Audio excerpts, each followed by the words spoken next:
হেনা, এই হেনা তুই কোথায়? সোনা বাজার এদিকে আসো তাড়াতাড়ি। কিষান স্কুলে যায়নি কেন? ওই পাপের পূজার কাছে জিজ্ঞাসা করো। আরে বুড়া জানোয়ারটা এখন কিনতে বসে, আর চাপায় পা মেরে দেখ, বাইর করে দে বাড়ির থেকে। মাঝে মাঝে মনে হয় ঝাঁটা দিয়ে দূর করি। পুরো ঝাড়ু মরেও না, মরলে মরে এই বাড়িতে একটু সূর্য আলো লাগতো, বট গাছের মতো ছায়া হয়ে দাঁড়িয়ে আছে। আরে অশিক্ষিত জড়বস্তু বাড়িতে রেখে লাভ নেই। বাবা রে, অশিক্ষিত জড়বস্তু দেখে তো দিনের পর দিন খাইতে লেখাপড়া করে মানুষ করছি, তোর মার অভাব পূরণ করছি, কখনো বুঝতে দেয় নাই তোর মার অভাব। ও সমস্ত মা বাবাকে নিয়ে এখন পড়ে থাকার যুগ নেই, এখন যুগ চেঞ্জ হয়ে গেছে। ওসব নিয়ে পড়ে থাকলে আর কিষানকে শিক্ষিত মানুষ গড়া তুলে হবে না। তুমি চলো, সময় আসলে সব দূর হয়ে যাবে, এসব অস্ত্র থাকবে না। তোমার মুখটা কালো কেন? হাসো না শোনা।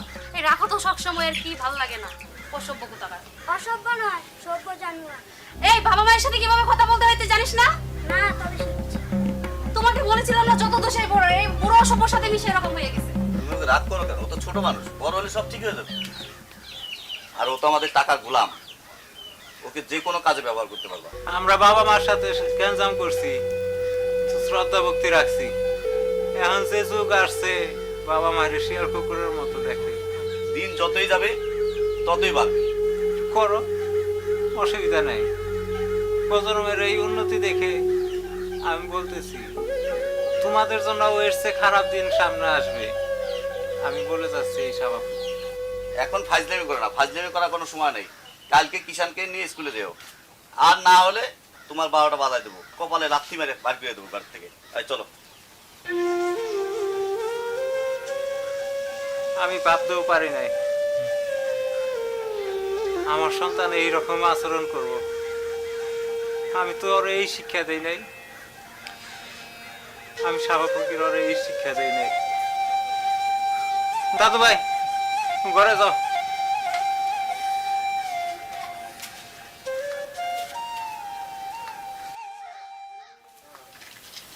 এখন যে পরিবেশ ভাবা যায়, আগে আমার বয়সে আমি যা দেখতেছি এখনকার ছেলে পেলে বাবা মার সাথে যে খারাপ ব্যবহার, এই যে সাবা ফকির, ওদের ভাই চিনিস তো?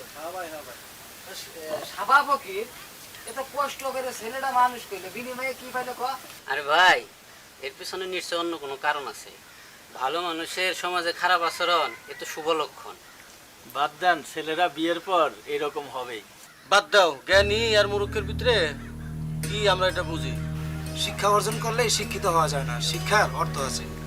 আসলে মনসুর কাকা, সুশিক্ষিত তাদেরই মানি যারা শত বিপদে আপদে সুখে দুঃখে দেশের কথা চিন্তা করে, দেশ নিয়ে ভাবে। সত্যই তো, দেশ মা মাটি, এটা তো সুশিক্ষার বীজ বলা হয়। আর মাতৃভক্তি না থাকলে তো হবেই না রে ভাই।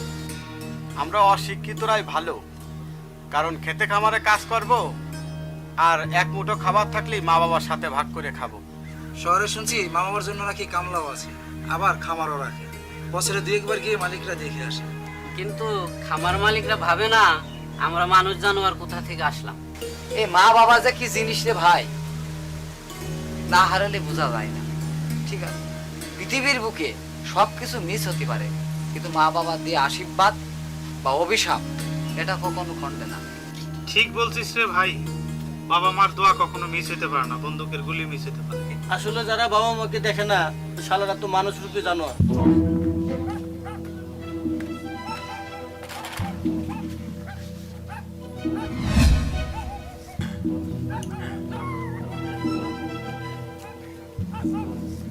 তোর বাচ্চা, এই জানোয়ারের বাচ্চা, আজকে আমার কিষান স্কুলে নিয়ে যাস নাকি? হ্যাঁ? এই, হ্যাঁ? এই ধরো, শরম করে না? হ্যাঁ? এই কুত্তার বাচ্চা, কিনতে বসে যাওয়ার সময় রাউন্ড ব্যাটটা ছেড়ে দিবি। হ্যাঁ? কিসের তো চলে? এই, জানোয়ারের বাচ্চা, মারি যাস দেখা, এটি সালাদ ছাড়া। পিঠাটা আমার পরিষ্কার কর, যা। তোর জন্য আজকে আমার পোলাটা অশিক্ষিত হবে। জানোয়ারের বাচ্চা। তায়েব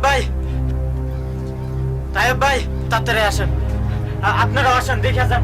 এই চল তো সবাই। চল চল চল চল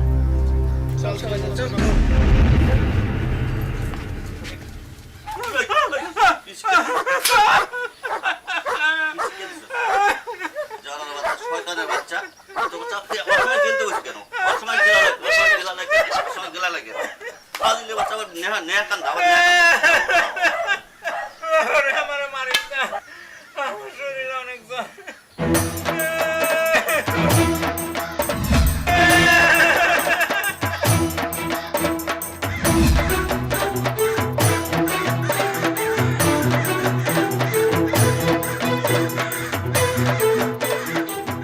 ভাই লাঠিখানা তুলে রাখো তো। কেন? এই লাঠিখানা আমার একদিন লাগবে, তোমাদের মতো আবর্জনা পেটানো।